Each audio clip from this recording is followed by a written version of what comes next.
یوسف علیہ السلام چونکہ حضرت یعقوب علیہ السلام کے بیٹے تھے اور ظاہر ہے کہ ان کی لیگیسی کو آگے کسی نے تو لے کے چلنا تھا. یوسف علیہ السلام کے 11 بھائی تھے، ان میں سے ایک بنیامین تھے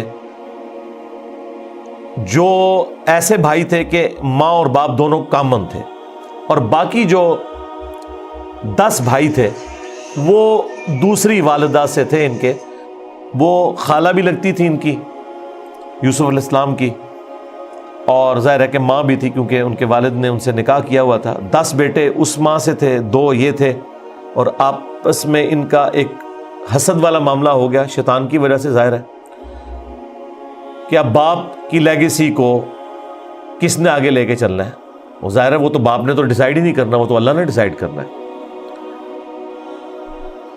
اب یوسف علیہ السلام کو اللہ تعالیٰ نے ایک خواب دکھایا، اور خواب انبیاء کے حق میں وحی الہی ہوتا ہے. بخاری مسلم میں حدیث ہے کہ خواب نبوت کا 46واں حصہ ہے.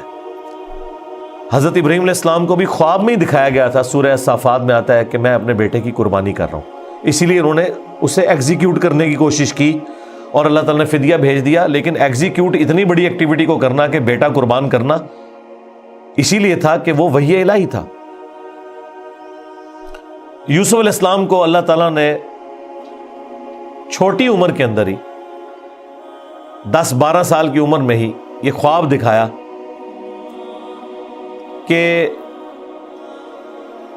11 ستارے اور سورج اور چاند انہیں سجدہ کر رہے ہیں. اس خواب کا ذکر انہوں نے اپنے والد سے کیا.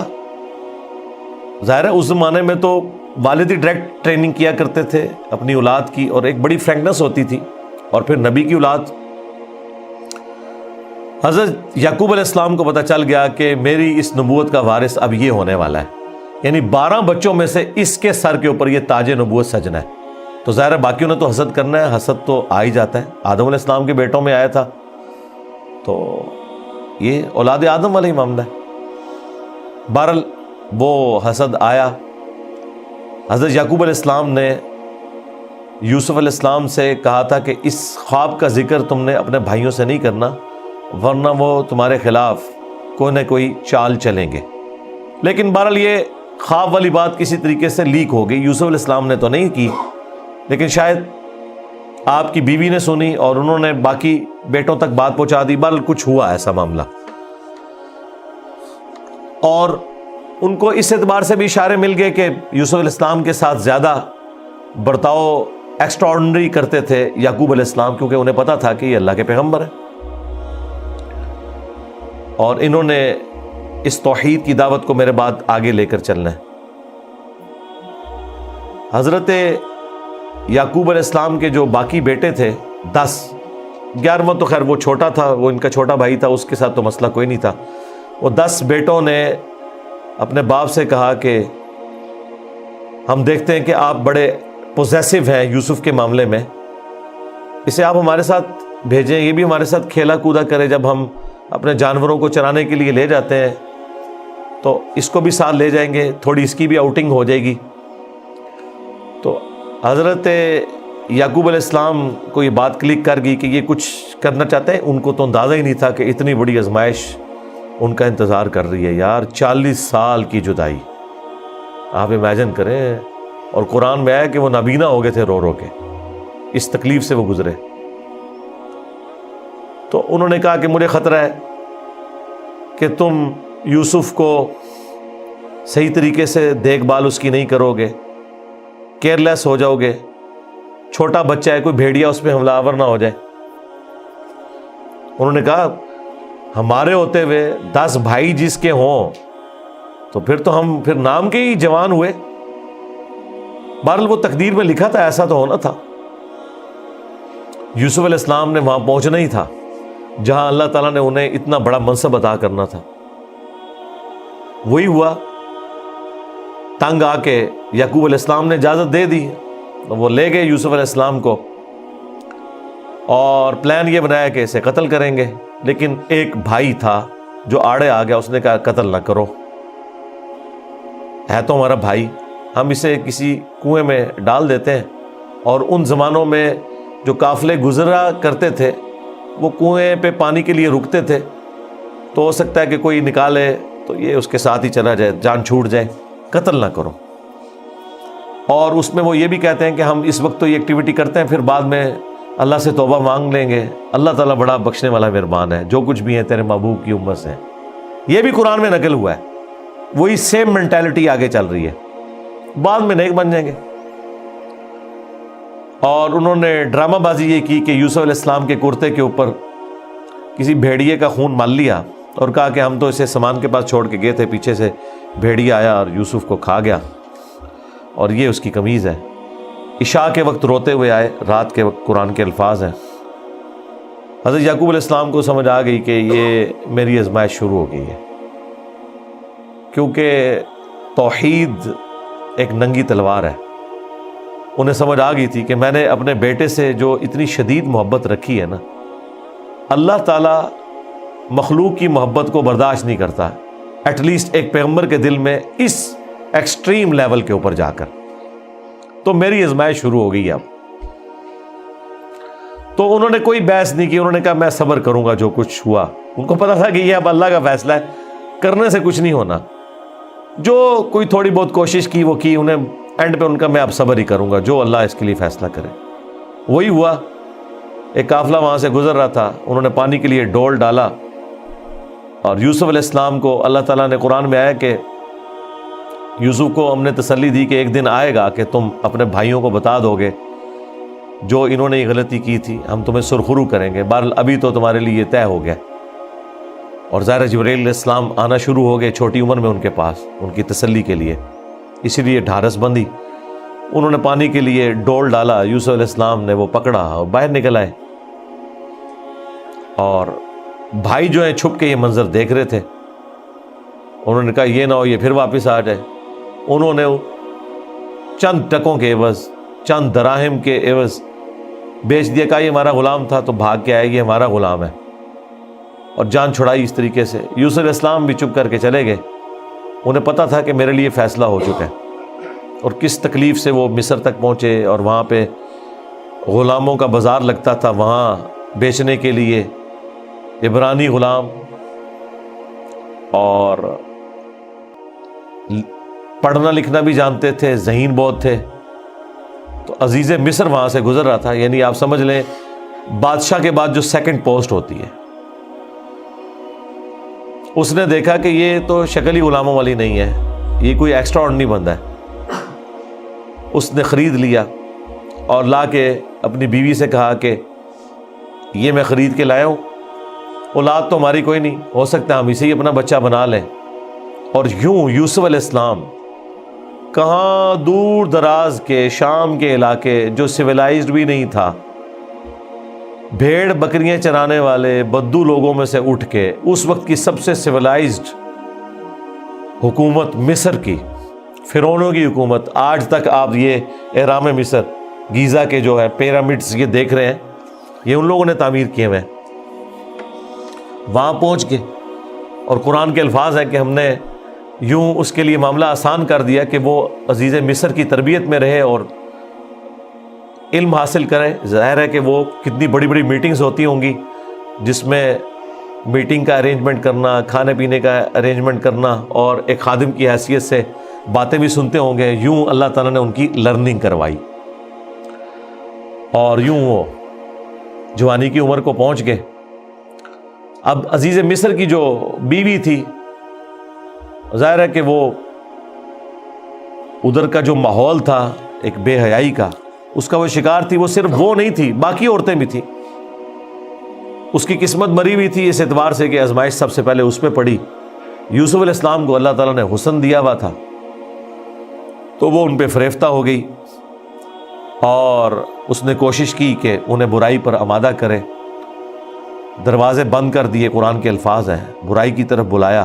پہلے بلایا تو کسی اور کام سے تھا، اور اللہ تعالیٰ نے قرآن میں کہا کہ اس عورت نے یوسف کا قصد کیا، یوسف بھی قصد کر لیتا اگر اپنے رب کی نشانی نہ دیکھ لیتا، برہان۔ اور وہ نشانی قرآن میں نقل نہیں ہوئی، اسرائیلی روایتوں میں ملتا ہے کہ ان کو ان کے والد یعقوب علیہ السلام کی شبیہ دکھائی گئی، جو کہ یوں انگلی سے اشارہ کر رہے تھے کہ بیٹا یہ کام نہیں کرنا، اس طرف نہیں آنا، تو وہ بچ کے، ظاہر ہے اللہ نے فرمایا کہ یہ ہمارے مخلص بندے تھے، یعنی مخلص چنے ہوئے، ایک لفظ ہے مخلص جو اخلاص شو کرتا ہے، ہم مخلص ہونے کی کوشش کرتے ہیں، لیکن مخلص پیغمبر ہوتے ہیں جنہیں اللہ اپنے لیے خالص کر لیتا ہے۔ اللہ نے کہا ہم نے بچایا، یعنی انبیاء بھی جو بچتے ہیں نا برائیوں سے، وہ اللہ کی مدد کی وجہ سے۔ بہرحال اس تکلیف سے وہ گزرے، خبر لیک ہو گئی، کیونکہ جب اس نے قصد کیا تو یوسف علیہ السلام بھاگے، اللہ تعالیٰ نے معجزانہ طور پر وہ دروازے کھول دیے، اور یہ سین جس طریقے سے انہوں نے فلمایا ہے پہنچا دیا جی انہوں نے اس جگہ پہ، اس فلم کے اندر ایران والوں نے۔ بہرحال قرآن کے الفاظ ہیں، جب وہ دروازے کے اوپر پہنچے تو وہاں سے عزیز مصر آ گیا، اور پیچھے عورت بھی ہے، تو اسے بھی شک پڑ گیا۔ وہاں پہ کوئی سیانہ بندہ تھا جس نے کہا کہ یہ دیکھو کہ اگر یوسف کی قمیض آگے سے پھٹی ہوئی ہے تو یوسف جو ہے وہ مجرم ہے، اور اگر یہ پیچھے سے پھٹی ہوئی ہے تو پھر وہ عورت مجرم ہے، کیونکہ یوسف علیہ السلام بھاگے تھے، اس نے پیچھے دوڑ لگائی ان کو پکڑنے کے لیے، تو پیچھے سے قمیض پھٹی ہوئی تھی اور وہ پیچھے سے پھٹی نکلی۔ ایران والوں نے فلم میں یہ فلمایا کہ وہ ایک شیرخوار بچہ بول اٹھا، لیکن یہ دور کی بات ہے، اگر یہ واقعہ ہوا ہوتا تو سارے کے سارے یوسف علیہ السلام کو اسی وقت نہ مان لیتے کہ یہ تو کوئی عام انسان نہیں ہے۔ مجھے لگتا ہے کوئی سمجھدار آدمی تھا جس نے مشورہ دیا، اور یہ لاجیکل بھی تھا۔ تو عزیز مصر کو پتہ چل گیا کہ اس عورت کی چال ہے، پھر بھی وہ باز نہیں آئی۔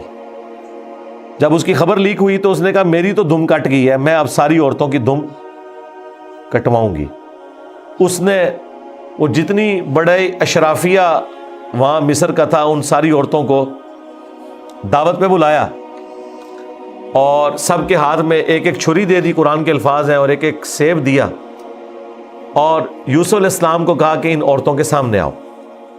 تو قرآن کے الفاظ ہیں کہ جب یوسف علیہ السلام ان کے سامنے آئے تو عورتوں نے بے خیالی میں وہ کاٹتے ہوئے سیب کو اپنی انگلیاں بھی کاٹ لی۔ کاٹنے سے مراد یہ نہیں کہ وہ کٹ کے علیحدہ ہوگی، مراد یہ کہ اس پہ تھوڑا بہت زخم آیا، یہ اتنا نہیں ہے کہ وہ انگلیاں ٹوٹ ٹوٹ کے کوئی علیحدہ ہو گئی تھی، یا کو ساری عورتوں نے یہ سب کچھ کر لیا۔ ڈاکٹر سرار صاحب نے اس کی اچھی توجیہ بیان کی ہے کہ ہو سکتا ہے کہ کسی عورت کی انگلی زخمی ہو، اور یوسف علیہ السلام جو کہ غلام تھے وہ اس کی طرف متوجہ ہوں کہ میں اس کو پٹی کر دوں یا اس کے لیے کچھ ارینجمنٹ کروں، تو باقی عورتوں نے یوسف علیہ السلام کو اپنی طرف اٹریکٹ کرنے کے لیے جان بوجھ کے خود ہی اپنی انگلی کاٹی ہو کے تاکہ وہ متوجہ ہوں۔ کوئی بہرحال اس طرح کا سلسلہ ہوا ایک ایکسٹرا آرڈنری، اور جب یہ حالت ہوئی تو اس نے پھر کہا کہ ہاں یہ تھا جس کے لیے تم مجھے بات کر رہی تھی، تم لوگ بھی تو اس میں گرفتار ہو گئے۔ اور پھر اس کی ڈٹائی ہے، اس نے کہا کہ میں اسے برائی کی طرف بلا رہی ہوں، اگر اس نے یہ میری بات نہ مانی تو میں اسے جیل میں ڈلوا دوں گی۔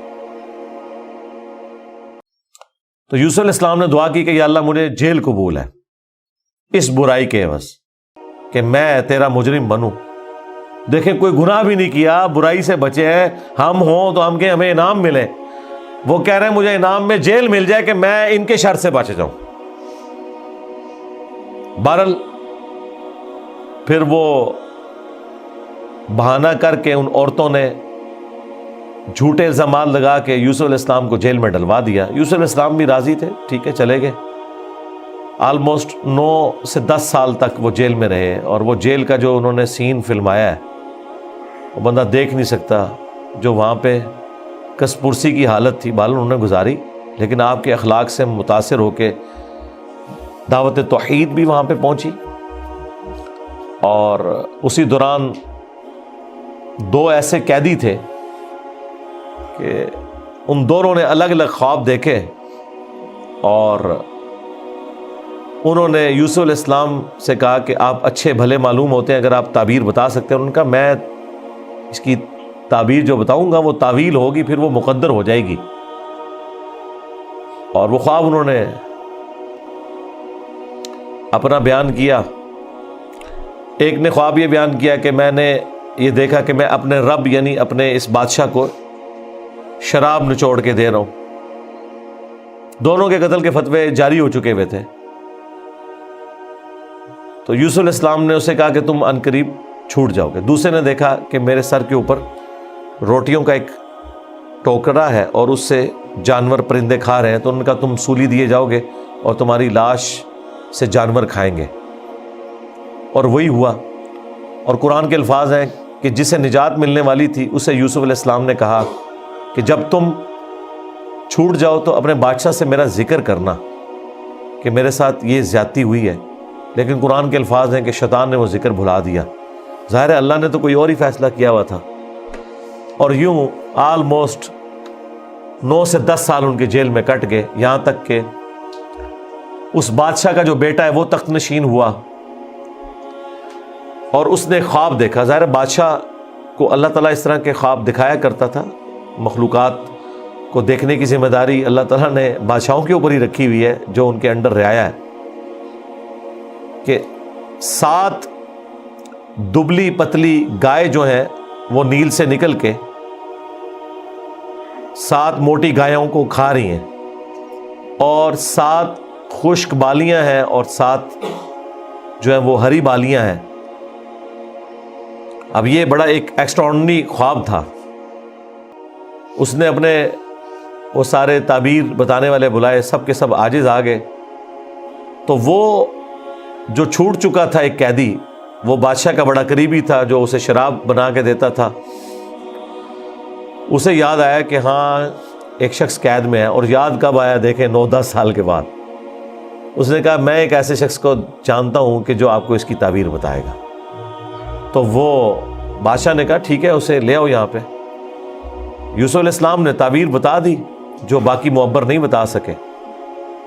بادشاہ کو بھی لگا یہ تعبیر اسی طریقے سے ہے کہ 7 خوشحالی کے سال آئیں گے، اور اس کے بعد 7 سال آئیں گے 7 ایئرز قحط سالی کے، جس میں آپ یہ والا غلہ جو سٹور کیا ہوگا وہ استعمال کریں گے، اور پھر اس کے بعد بارش ہوگی۔ 7 سال تک بارش نہیں ہوگی، اور ان 7 سالوں کے لیے آپ نے اپنی وہ والی گندم سنبھال کے رکھنی ہے جو ان خوشحالی کے 7 سالوں میں خوب پیداوار ہوگی۔ تو بادشاہ نے کہا انہیں بلا کے لاؤ۔ انہوں نے کہا نہیں، پہلے میرا وہ مسئلہ حل کریں جو میرے اوپر الزامات لگا کے ان عورتوں نے اندر کیا۔ پھر بہرحال وہ معاملہ بھی سیٹل ہوا، عورتوں نے مان لیا کہ یوسف علیہ السلام کی کوئی غلطی نہیں تھی۔ پھر یوسف علیہ السلام عزت کے ساتھ لائے گئے بادشاہ کے پاس، اور انہوں نے خود کہا کہ مجھے وزیر خوراک بنا دیں، میں امین بھی ہوں اور ان معاملات کو ہینڈل بھی کر سکتا ہوں۔ پھر انہوں نے جس طریقے سے ان معاملات کو ہینڈل کیا اور کہا کہ آپ نے گندم کے دانوں کو بالیوں سے باہر نہیں نکالنا، یہ سٹوریج کا طریقہ بھی یوسف علیہ السلام کو اللہ تعالیٰ نے سکھایا۔ یوں گندم خراب نہیں ہوتی، سال ہر سال آپ استعمال کر سکتے ہیں۔ آج بھی گندم اسی طریقے سے سٹور ہوتی ہے۔ اب وہ قحط سالی صرف مصر تک نہیں تھی، شام تک بھی پھیل چکی تھی، اور وہی بھائی بالآخر گندم کی تلاش میں مصر آئے۔ انہیں تو پتہ ہی نہیں تھا کہ ان کا بھائی یہاں کا بے تاج بادشاہ بن چکا ہے۔ یوسف علیہ السلام نے انہیں پہچان لیا۔ ان تو سوچے نہیں تھا کہ یہ سب کچھ ہوا، کوئی اس وقت انٹرنیٹ کوئی اس طرح کی تو چیز ہے ہی نہیں تھی۔ تو یوسف علیہ السلام نے انہیں غلہ دیا اونٹ بھر کے، اور جاتے ہوئے خادمین کو کہا کہ ان کی جمع پونجی بھی آپ نے ان کے اسی سامان کے اندر رکھ دینی ہے تاکہ یہ متاثر ہوں اور اگلی دفعہ پھر آئیں۔ اور پھر ان سے انٹرویو کیا تو انہوں نے کہا ہمارے تو اس طرح بھائی ہیں، ایک بھائی ہے وہ ہمارے والد صاحب تو اس کو اپنے سے جدا نہیں ہونے دیتے، اس کے اندر وہ اپنے اس بیٹے کو تلاش کرتے ہیں جسے بھیڑیا کھا گیا تھا، اور وہ بیٹا سامنے تھا۔ یوسف علیہ السلام کے بارے میں اللہ تعالیٰ فرماتا ہے کہ یوسف علیہ السلام یہ باتیں سن رہے تھے اور دل ہی دل میں کہہ رہے تھے کہ تم ظالم ہو، لیکن اللہ کی طرف سے اجازت نہیں تھی۔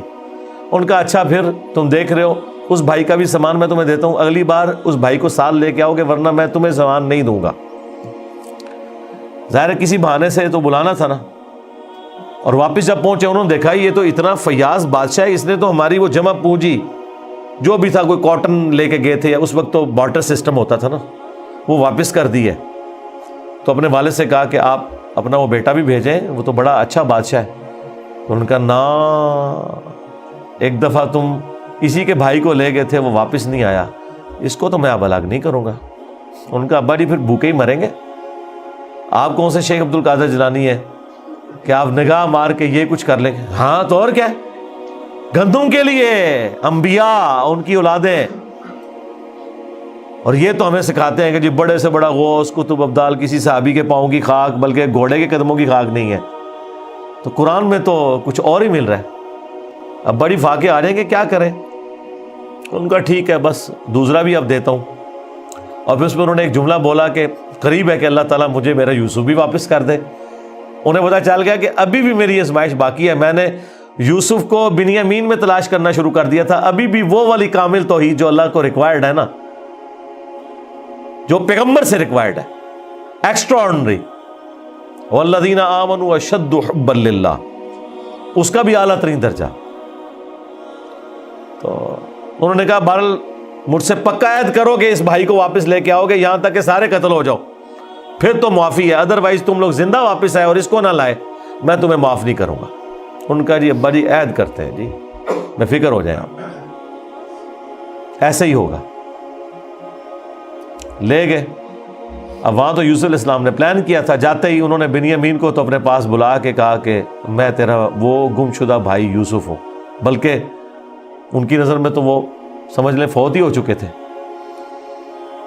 اور کہا کہ اپنے بھائیوں کو نہیں بتانا تم نے، میں ایک طریقے سے تمہیں یہاں روکوں گا کیونکہ بادشاہ کے قانون میں تمہیں روک نہیں سکتا. تو اس کے لیے قرآن میں الفاظ ہیں کذالک کدنا لیوسف، ہم نے یوسف کو یہ تدبیر سکھائی تھی، یہ ایک ہیلا سکھایا کہ وہ بادشاہ کا ایک قیمتی پیالہ تھا جو بنیامین کے سامان میں انہوں نے واپسی پہ رکھوا دیا. اور جب وہ واپس جانے لگے تو پیچھے سے آواز لگائی گئی قافلے والوں تم چور ہو. اور یوسف علیہ السلام کو پتا تھا کہ بنی اسرائیل میں چوری کی سزا یہ ہے کہ وہ شخص پھر غلام بن جاتا ہے جس کی اس نے چوری کی ہوتی ہے. ان کا بتاؤ اگر کوئی چور نکلا، ان کا جی جس کے سامان میں نکلا وہ آپ رکھیں اس بندے کو. تو انہوں نے مختلف جگہ سے شروع کیا، بنیامین سے سٹارٹ نہیں کیا ورنہ تو پلان ڈسکلوز ہو جاتا. الٹیمیٹلی بنیامین کے سامان میں سے نکلا. تو انہوں نے کہا ہاں اس کا بھائی بھی اسی طرح چور تھا، اندازہ کریں ہر جگہ وہ ٹھونگ مارتے سن نال نال. تو اچھا یہ پھر ایران والوں نے اس فلم میں کھولا ہے کہ وہ کس چوری کی طرف اشارہ کر رہے تھے. وہ یوسف علیہ السلام سے ان کی پھوپھی بڑی محبت کرتی تھی، وہ لے گئی تھی اور وہ ان کو اپنے پاس رکھنا چاہتی تھی. تو انہوں نے کہا کہ میرا فلاں قیمتی کپڑا جو ہے وہ چوری ہو گیا ہے، حالانکہ وہ چوری نہیں ہوا تھا. اور وہ یوسف علیہ السلام کے سامان سے انہوں نے ریٹریو کیا اور اس کے بدلے میں یعقوب علیہ السلام کو کچھ عرصہ اپنے اس بیٹے کو اپنی بہن کے پاس چھوڑنا پڑا. تو یہ ان کو کلک کر گیا آئیڈیا، یہی والا آئیڈیا انہوں نے اپنے بھائیوں کے اوپر بھی اپلائی کیا. اور ان کے بھائیوں کا بھی اشارہ اسی طرف تھا کہ اس نے تو بچپن میں اس کا بڑا بھائی بھی چور تھا، حالانکہ اس نے چوری نہیں کی ہوئی تھی، نہ ادھر چوری والا معاملہ تھا. بہرحال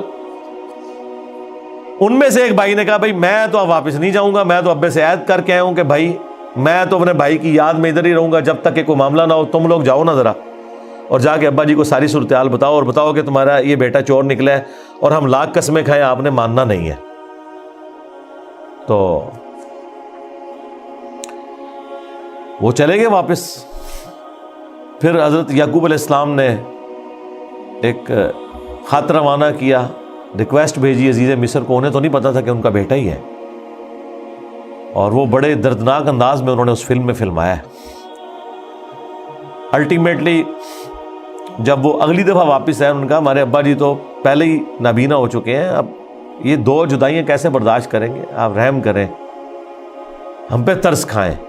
پھر یوسف علیہ السلام نے کہا کہ تمہیں یہ ساری باتیں اس وقت نہیں یاد آئیں، تمہیں یاد نہیں تم نے اپنے بھائی کے ساتھ کیا کیا تھا. تو وہ جب سٹوری انہوں نے بیان کرنی شروع کی تو انہیں پتہ چل گیا کہ یہ وہی یوسف ہے. انہوں نے پوچھا آپ یوسف ہیں؟ ان کا ہاں، دیکھو اللہ نے مجھے کیا کچھ عطا کیا ہے. اور انہوں نے کہا کہ ہمیں معاف کر دیں. انہوں نے کہا لا تثریب علیکم اليوم، آج کوئی گرفت نہیں ہے، شیطان نے یہ ہمارے درمیان جدائی ڈالی تھی. کیونکہ اتنے بڑے منصب تک پہنچنے کے لیے تکلیف بھی تو کاٹنی پڑتی ہے نا. حسین بننا کوئی سوکھا تو نہیں ہے، جنتی نوجوانوں کا سردار بننا ہے تو پھر قربانی تو دینی پڑے گی. اور انبیاء کو یہ پتہ ہوتا ہے کہ قربانی سے گزر کے ہی آپ مقام حاصل کرتے ہیں. انہوں نے کہا کہ یہ میری قمیض لے جاؤ، اللہ تعالیٰ نے وحی کے ذریعے مجھے بتائی ہے یہ بات، جا کے میرے والد کی آنکھوں پہ ملو، اللہ تعالیٰ ان کی بینائی کو واپس کرے گا. اور یوں وہاں سے ایک قاصد نکلا، وہ کرتا لے کے، یوسف علیہ السلام کا. قرآن کے الفاظ ہیں، حضرت یعقوب علیہ السلام کہتے ہیں کہ اگر تم مجھے مفند نہ سمجھو، وہی المحند اور المفند قرآن میں الفاظ ہیں یہ، یعنی یہ نہ سمجھو کہ میرا دماغ سٹھیا گیا ہے، تو مجھے تو یوسف کی خوشبو آ رہی ہے. اچھا، یوسف کی خوشبو اس وقت نہیں آئی جب وہ بک کے جا رہے تھے، کیونکہ اللہ تعالیٰ نے پردہ ڈالا تھا. ادھر اللہ نے یوسف کی خوشبو، بہرحال وہی بشارت لے کے آیا، آنکھوں کو لگائی، بینائی واپس آ گئی، اور ساتھ خط آیا کہ اب آپ واپس آئیں، یہاں پہ میرے پاس آ جائیں اور بنی اسرائیل کو شفٹ کریں. وہ سارے ود فیملی وہاں شفٹ ہوئے. وہاں یوسف علیہ السلام آل نال تھے، انہوں نے ایک قطعہ زمین ان کو دیا، اور یوں بنی اسرائیل وہاں پہ آباد ہو گئے. اور پھر حکومتی لیول پہ رہے، یہاں تک کہ وہاں پہ ایک نیشنل موومنٹ غالب آئی اور ان کو غلام بنا لیا گیا، جو کسی زمانے میں بادشاہت انجوائے کر رہے تھے. اور پھر ان غلاموں میں اللہ تعالیٰ نے حضرت موسیٰ علیہ السلام کو مبعوث کیا اور فرعونیوں سے نجات دلوائی، ایک منجی اور ہادی بنا کے. اور پھر وہ جاتے ہوئے المستدل الحاکم میں آتا ہے، یوسف علیہ السلام نے وصیت کی تھی کہ جب کبھی بنی اسرائیل یہاں سے شفٹ ہو تو میری لاش بھی لے جانی ہے. پھر وہ لاش بھی لے گئے، اس پہ میری تفصیلی ویڈیو ریکارڈ ہے، آپ یوٹیوب پہ دیکھ سکتے ہیں. یہ پورے کا پورا ایک معاملہ تھا. اور پھر وہ آخر میں وہی ہوا کہ سجدہ تعظیمی کیا یوسف علیہ السلام کو ان کے بھائیوں نے اور ماں باپ نے. ان زمانوں میں سجدہ تعظیمی جائز تھا، جس طرح کہ آدم علیہ السلام کو فرشتوں نے کیا. اس امت میں حرام ہو گیا. ابو داؤد میں اور ترمذی میں حدیث ہے کہ اگر میں سجدہ تعظیمی جائز سمجھتا تو بیویوں سے کہتا کہ اپنے خامدوں کو کریں اس حق کے سبب. ابو داؤد میں تو الفاظ ہیں، ایک صحابی نے حضور کو سجدہ کیا، آپ نے فرمایا سر اٹھا کیا کر رہے ہیں، جب میں فوت ہو جاؤں گا تم میری قبر سے گزرو گے تو کیا مجھے سجدہ کرو گے؟ انہوں نے کہا نہیں یا رسول اللہ. فرمایا مجھے کیوں سجدہ کر رہا ہوں؟ اگر میں سجدہ جائز سمجھتا تو بیویوں سے کہتا کہ اپنے خامدوں کو کریں. اور یہ سجدہ تعظیمی، سجدہ عبادت ہمیشہ سے اللہ کے لیے رہا ہے. جبرائیل علیہ السلام نے حضرت آدم کو سجدہ عبادت نہیں کیا، سجدہ تعظیمی تھا. ان زمانوں میں ٹو باؤ ڈاؤن بھی ہوتا تھا، جھکا بھی جاتا تھا. ہمارے نبی علیہ السلام پر اللہ تعالیٰ نے جو ختم نبوت فرمائی تو توحید بھی ایسی کامل کی ہے کہ اب یہ سب کے سب معاملات ختم. ختم نبوت کی برکت سے کشف، الہام، یہ سب کچھ ختم غیر نبی کے اوپر، سوائے بخاری مسلم میں ہے مبشرات، وہ بھی خواب. وہ اللہ کی طرف سے بھی ہو سکتے ہیں، شیطان کی طرف سے بھی ہو سکتے ہیں، نفس کی طرف سے. وہ تو وقت پورا ہوگا تو پتہ چلے گا یہ سچا یا جھوٹا ہے. باقی نبی علیہ السلام نے کہا اب یہ نبوت کی خبریں ختم ہو چکی. اگلے زمانوں میں یہ ہوتا تھا، اللہ تعالیٰ غیبی خبریں دیا کرتا تھا غیر انبیاء کو بھی. اور اگلے زمانوں میں یہ بھی تھا کہ سجدہ تعظیمی ہوتا تھا. اللہ تعالیٰ نے توحید بھی اس امت میں کامل کی کہ سجدہ تعظیمی بھی حرام کر دیا، اور اب کسی کے لیے سجدہ نہیں ہے. بل وہ سجدہ کیا تو حضرت یوسف علیہ السلام نے کہا ابا جان یہ دیکھ لیں، یہ تعبیر ہے میرے اس خواب کی جو میں نے وہ بچپن میں دیکھا تھا. سرکار وہ خواب بڑا دیکھا ہے، وہ تعبیر ہوندے اس کا مزہ لوٹنے کے لیے 40 سال کی مشقت، جدائی، وہ بڑی تکلیف دہ چیز ہے. وہ جو آخری سین انہوں نے فلمائے ہیں نا، یعقوب علیہ السلام اور یوسف علیہ السلام کی جو ملاقات والا سین ہے، وہ بندہ دیکھ نہیں سکتا. اس زمانے میں انہوں نے پہنچا دیا جی. جو ایران والوں نے وہ ڈرامہ سیریل بنائی ہے 45 اقساط کے اندر. بہرحال الٹیمیٹلی اللہ تعالیٰ نے اس سے نبی علیہ السلام کو بھی بتایا کہ اگر آپ اس تکلیف سے گزر رہے ہیں نا تو یوسف علیہ السلام نے بھی تکلیف کاٹی. ہمارے نبی کی تکلیف پھر اس لیول پہ نہیں گئی. اللہ تعالیٰ نے 8 سال کے اندر ہی فتح مکہ کروا دیا.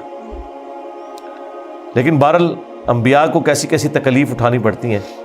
یہ واقعات سننے میں بڑے انٹرسٹنگ تو فیل ہو رہے ہیں، لیکن جب آپ وہ فلم دیکھیں گے نا تو آپ کو اندازہ ہوگا کہ جس پہ یہ گزر رہی تھی اس کے لیے کتنی تکلیف دہ چیز تھی. ایک ایک لمحے پہ تکلیف جوڑی ہوئی تھی، اس کو ہم امیجن بھی نہیں کر سکتے. آج بات کرنا آسان ہے. اللہ تعالیٰ نے انبیاء کرام علیہ السلام کو تکلیف سے گزار کر مرتبہ دینا ہوتا ہے. ہمارے نبی علیہ السلام کو بھی اللہ تعالیٰ نے اتنا جو اعلیٰ مقام عطا فرمایا تو اس کے اگینسٹ پھر انہیں تکلیف بھی برداشت کرنی پڑی.